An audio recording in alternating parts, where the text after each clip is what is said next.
সুলাইমান নবী আল্লাহর জিগায়, আল্লাহ এই হাকিকত বুঝলাম না, আমার জিন জাতি দিয়া পাখির ডিম ওয়ালারে পাহারাদার দিলাম, কিন্তু পাখির ডিম কেমনে জানি মানুষটা নিয়ে গেছে।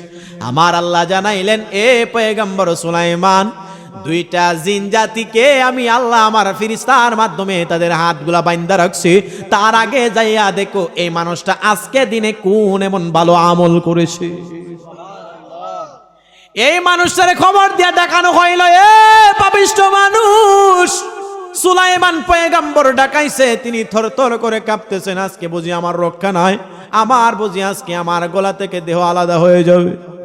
সুলাইমান নবী জিজ্ঞাসা করলেন, এ পাগলা, তোমার নিষেধ করলাম, এরপরে তুমি পাখির ডিমের কাছে কেন গেলা? ডাক দিয়া বলে, হুজুর আমি অভ্যাসে দাস, আমি অভ্যাস, আমার মনে নাই আপনার কাছে যে আমি ওয়াদা করেছিলাম। পাগলা রে, আমি জানতে চাই আজকে দিনের বেলা তুমি ভালো কোনো আমল করেছো কিনা? এই পাগলা ডাক দিয়া বলে, সুলাইমান, ও আল্লাহর পয়গম্বর সুলাইমান, আমার সারা জীবন মানুষের খারাপ কাজ করে করে গেলাম, আপনি পয়গম্বরের হুকুম পর্যন্ত অমান্য করলাম, আজকে দিনে ভালো কাজ করব দূরের কথা, জিন্দেগিতে একটা ভালো কাজ আমার দ্বারা হয় নাই। আল্লাহর কাছে আবার সুলাইমান নবী কয়, আল্লাহ গো, এ তো ভালো কাজই করছে না, আপনি জিনের হাতকে লেগে বাঁধছেন। আমার আল্লাহ কয়, সুলাইমান, আবার জিজ্ঞেস করো গো সুলাইমান, এ পাগলা কেন রে, দেখো না কোনো দিনে আজকের দিনে কোনো ভালো কাজ আমল করছো কিনা? এই পাগলা কয়, হুজুর দেখেন তো এটা ভালো কাজের মধ্যে পড়ে কিনা। আমি ঘর থেকে বাহির হওয়ার সময় দুইটা রুটি খাইতে খাইতে আসতেছিলাম, আমি গাছের নিচে আসার আগে একটা ভিক্ষুক কয়, আল্লাহর রাস্তায় কিছু দিবিনি, আল্লাহ তোর হায়াত বাড়াইয়া দিবে রে। আরো জোরে খয়তাই না রে বাবা, সুবহানাল্লাহ। সুলাইমান নবীরে আমার আল্লাহ জিগায়, এ সুলাইমান, তারে জিগা আজকে দিনের বেলা কোনো ভালো আমল করেছি কিনা। এই মানুষটা ডাক দিয়া বলে, সুলাইমান, ও পয়গম্বর সুলাইমান, আমার কাছে ভিক্ষুক বলছে আমার একটা রুটি দিবিনি, আমি 3 দিনের উপবাসে রে, আমার আল্লাহ তোর হায়াত বাড়ায়া দিব রে। মনে মনে চিন্তা করলাম, জীবনে কোনোদিন ভালো কাজ করি নাই, আমি মজার ছলে একটা রুটি তারে দান করে দিলাম। ভিক্ষুকটা রুটি খায় আর কই, আল্লাহ তুমি তার এমন হায়াত দান করো, তুমি আল্লাহ তার হায়াতরা এমন ভাবে বাড়াইয়া দাও। আমি আল্লাহ তাআলার দরবারে দোয়া করলাম। ছোট্ট একটা ঘটনা, আমি হযরত সুলাইমান আলাইহিস সালাম, পয়গম্বরটার নাম কি? আপনারা কষ্ট পাইলে আমি যাব না।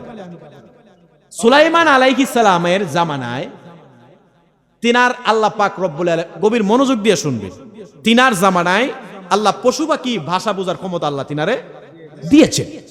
ওই জামানায় এক পাখি, এই পাখিটা তিনার একটা দরবার শরীফের পাশে একটা গাছের মধ্যে বাসা বাঁধছে, এটার মধ্যে ডিম পারছে। ডিম পারার পরে অনেক সময় আমাদের বাচ্চারা দুষ্টামি করে ডিমে নেলায় না, এই পাখি সুলাইমান নবীর কাছে বিচার দিছে, হে পয়গম্বর, আপনার জামানায় জন্ম হয়ে কি আমার দোষ হইছে? বলে, কেন? আপনার এক উম্মত আমার পাখির ডিমগুলা নিয়ে যা। সুলাইমান নবী জিনরে পাহারা দেওয়ার জন্য পাঠাইছে, তিনি তো জিনেরও পয়গম্বর ছিলেন। এই সুলাইমান নবীজি তারে ডাকায় আনছে, তুমি কি এই কাজ করছো?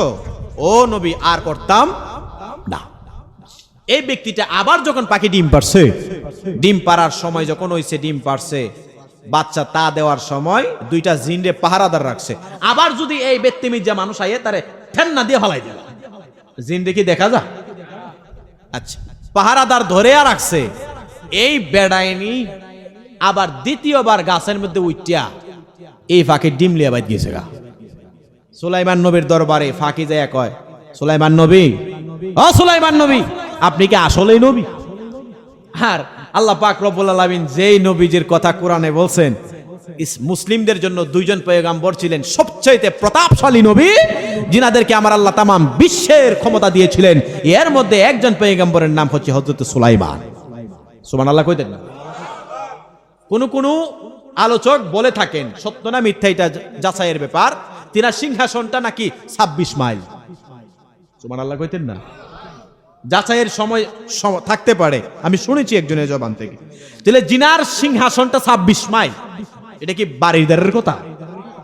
আচ্ছা, এ সুলাইমান নবী তেলে বেগুনে জ্বলে উঠলেন, আবার জিনদেরকে ডাকাইলেন, এই পাহারাদার, তোমাদের শাস্তি আছে। তোমরা কেন তাকে পাহারাদার রাখলাম? তোমরা কেন তার পাখির ডিম গুলারে ধরলা না?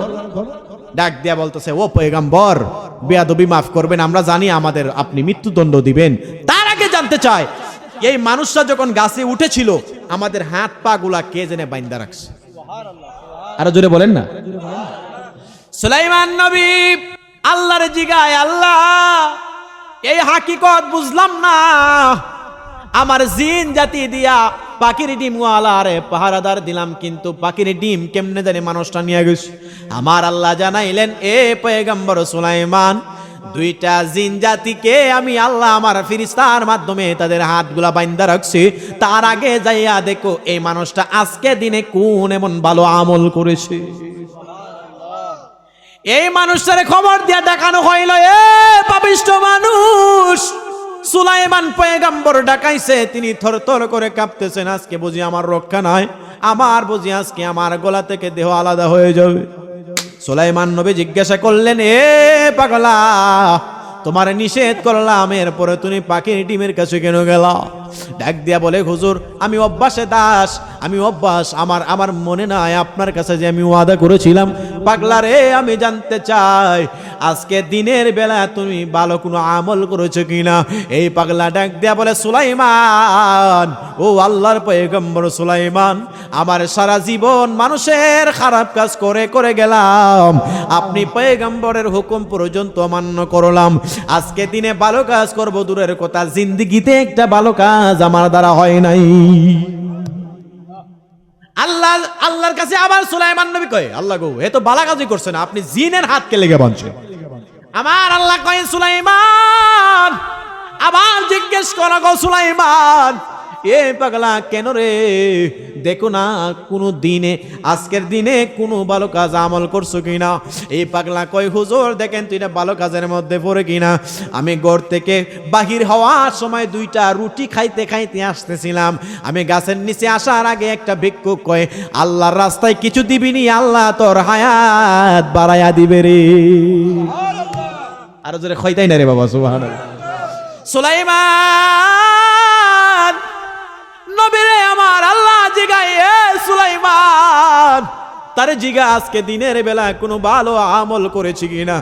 আমার মা বোনদের কদমের মধ্যে হাত দিয়া যায়, মাগু কোনোদিন ফকির মিসকিনকে ফিরাইয়া দিবা না, ফকির মিসকিনকে ফিরাইয়া দিবা না। আমার উস্তাদ শিক্ষা দিয়েছে, আল্লাহর রাস্তায় যদি এই কথাটা কোনো ফকিরই বলে, এটা ফিরাইয়া দিলে আমার আল্লাহ তাআলার ইজ্জতের মধ্যে লাগে। আমার উস্তাদ বলেছে, কোনো ফকির যদি আল্লাহর রাস্তায় কিছু দাও, এই কথাটা বললে কোনোদিন ফিরাইয়া দিবা না, কারণ আল্লাহর রাস্তায়, আল্লাহর সাহায্যে, আল্লাহর রাস্তায় চাইলে ফকিরকে ফিরাইয়া দিলে আল্লাহ তাআলার সম্মানের মধ্যে লাগে। আল্লাহর রাস্তায় সাহায্য চাইলে কোনো ফকির মিসকিনকে মা ফিরাইয়া দিবা না গো। এটা হইল আল্লাহ পাক রব্বুল আলামিনের একটা সম্মান, কারণ আল্লাহর রাস্তায় চাইলে এটা আর ফিরাইয়া দেওয়া যায় না।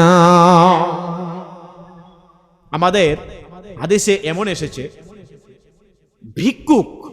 ভিক্ষা এই ব্যক্তি করতে পারে। ইসলামের সর্বনিকৃষ্ট দুইটা কাজ করা যায়, একটা নাম হচ্ছে ভিক্ষা, এটা হালাল, তবে সর্বনিকৃষ্টের মধ্যে একটা ভিক্ষা, আর একটা হচ্ছে তালাক দেওয়া।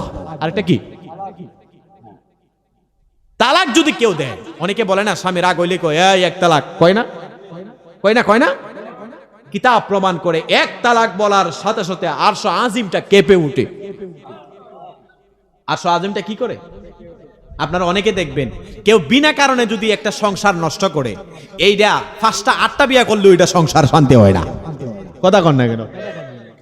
কেউ যদি একবার বলে বিবিরে তালাক, বিনা কারণে যদি মহিলাটা উপরে জুলুম করা হয়, আল্লাহর আরশ আজিম কেঁপে ওঠে। আর ভিক্ষুকের সংজ্ঞায় আসছে, ভিক্ষা ওই ব্যক্তি করতে পারবে যিনি এক বেলা খাওয়ার পরে অপর বেলা খাওয়ার কোনো তৌফিক নাই। আচ্ছা, আমাদের দেশে আছে না অনেক ভিক্ষুকরা আইফোন চালা? আরে আছে না? আপনি দেখেন তাহলে ভিক্ষা আপনি কারো দেওয়ার মতো এই সুযোগ আছে আমাদের দেশে? আপনি ইসলাম মানলে দেখবেন অনেক কিছু সহজ, আর আমরা এটার কত কঠিন বানাইছি। এ মুসলমান, গভীর মনোযোগ দিয়ে শুনবেন একটু আলোচনার দিকে। এই মানুষটা ডাক দিয়া বলে, সুলাইমান, ও পয়গম্বর সুলাইমান, আমার কাছে ভিক্ষুক বলছে আমার একটা রুটি দিবিনি, আমি 3 দিনের উপবাসে রে, আমার আল্লাহ তোর হায়াত বাড়ায়া দিব রে। মনে মনে চিন্তা করলাম, জীবনে কোনোদিন ভালো কাজ করি নাই, আমি মজার ছলে একটা রুটি তারে দান করে দিলাম। ভিক্ষুকটা রুটি খায় আর কই, আল্লাহ তুমি তার এমন হায়াত দান করো, তুমি আল্লাহ তার হায়াতরা এমন ভাবে বাড়াইয়া দাও। আমি আল্লাহ তাআলার দরবারে দোয়া করলাম। আমি এই দোয়াটা শুননা মুস্কি হাসি দিয়া কইলাম, এ ফকির মানুষে আর কোনো দোয়া করবি না, আমি আমার রুটিটা দিয়া দেব। হঠাৎ করিয়া ভিক্ষুক কয়, তাই আপনারা আগামীতে এই তো যারা বেশিরভাগ আছে আলহামদুলিল্লাহ মাশাআল্লাহ, এটা আমি আপনাদের পায়ে হাত জুড়ে বলি, পারবেন তো ইনশাআল্লাহ? এ আল্লাহ তাআলা যেন কবুল করে, বলুন আমিন। আচ্ছা, আর দেখি কে আছেন ইনশাআল্লাহ। 12 নাম্বার নাকি? 12 নাম্বার একজন দেখি কে আছেন। আচ্ছা 500 বলেন দেখি, 500 ইনশাআল্লাহ, 500 দেখি। হ্যাঁ, সজিদ মিয়া, আমার সজিদ ভাই কই? মাশাআল্লাহ মাশাআল্লাহ, তিনি দিবেন 500 জোরে কোকা মারহাবা। আল্লাহ তুমি কবুল করো, মঞ্জুর করো, দানের হাদিয়া মক্কা মদিনা পৌঁছ করে দাও। ধনী এমন ধন দান করো যেন নবীজির রওজা মোবারক জিয়ারত করতে পারে, বলুন না আমিন। মা বাবা দুনিয়া থেকে বিদায় নিলে আল্লাহ জান্নাতের বাগান বানাও, দুনিয়াতে থাকলে নেক হায়াত দান করে দাও, জোরে বলুন আমিন। আর কে আছে? পিসা হুজুর দোয়া করবেন। সব হয়ে গেছে, 40,000 সংকটের দিকে কালেকশন করে আছে কোথাও। হ্যাঁ, লাইট আর মাইকিং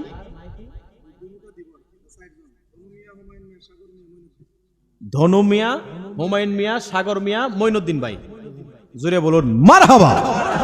মাশাআল্লাহ। প্যান্ডেল দিব এনামুল হক ভাই, ইলিয়াস ভাই, মনির ভাই, ফিরোজ ভাই, জোরে কোকা মারহাবা। আরে আগামীতে দাও হাদিয়া সালাম ইনশাআল্লাহ। ফুস্টার দিব হাসানুল হক সাহেব, জোরে কোকা মারহাবা। জম্বো তাবারক দিব মোহাম্মদ নজরুল ইসলাম ভাই, আহসানুল হক 5000। মাশাআল্লাহ মাশাআল্লাহ, আমি তো উড়াই দিতেছি, আমার আর দাওয়া দিত হুজুর যারা দেশ স্বাধীন করে। আচ্ছা, শেখ মুজিব কি আর এই স্বাধীন দেশ অর্জন করে খাইতে গেছে? গাছ লাগাই গেছে। এখন আমাদের দেশের মানুষেরা দেশে যে যাবে পারতেছে, এভাবে এটারে গোতায় শেষ করতেছে, ঠিক নি? আমি আর পারতাম না, বুঝছি, আমি জানি। তারা মিয়া ভাই, মফিজ মিয়া ভাই, তারপরে হচ্ছে ফারুক ভাই, আজিজুর রহমান ভাই, অনু মিয়া, আলী মিয়া, তিনারা দিবেন তাবারক, জোরে বলুন মারহাবা। 40,000 টাকা, মাশাআল্লাহ, ঠেলা আছে। ও অন্যান্য খরচ বাবদ দেখি। আচ্ছা, অনজারা লিখছে, মাশাআল্লাহ আলহামদুলিল্লাহ। 500 করে আর দেখি ইনশাআল্লাহ, বলে 2 মিনিট দেখি।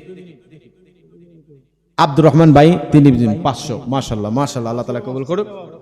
আব্দুর রহমান নাসিরনগরে যে একটা। আচ্ছা, আপনাদের সামনে এখন আমি একটা গুরুত্বপূর্ণ কথা বলবো, শুনতে রাজি আছেন? আল্লাহ কোরআনের মধ্যে বলেন, বিসমিল্লাহির রহমানির রহিম, লান তানালুল বিররা হাত্তা তুনফিকু মিম্মা তুহিব্বুন।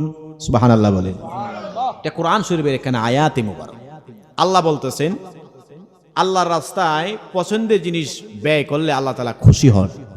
আচ্ছা, গাউসে পাক আব্দুল কাদের জিলানীর নামে যে মাহফিলটা, এটা 11 শরীফ, তাও আবার সাজাইছে হেল্পফুল ফুজুল অটো রিক্সা চালক। তারা যদি মাইক্রো চালক হইতো তাহলে আমি কালেকশনে যাইতাম না। তারা কি চালক? অটো বুঝুন তো, যারা আমরা চলাফেরার ক্ষেত্রে অনেক সাহায্য সহযোগিতা করে, আছে না? আবার অনেক সময় দেখা যায় অনেক অটো রিক্সা তারা ড্রাইভারি শুরু করে মনে হইতাছে এটা হেলিকপ্টার চালা, আছে না? অনেক দুর্ঘটনাও ঘটে, এদিকে আপনারা খেয়াল রাখবেন।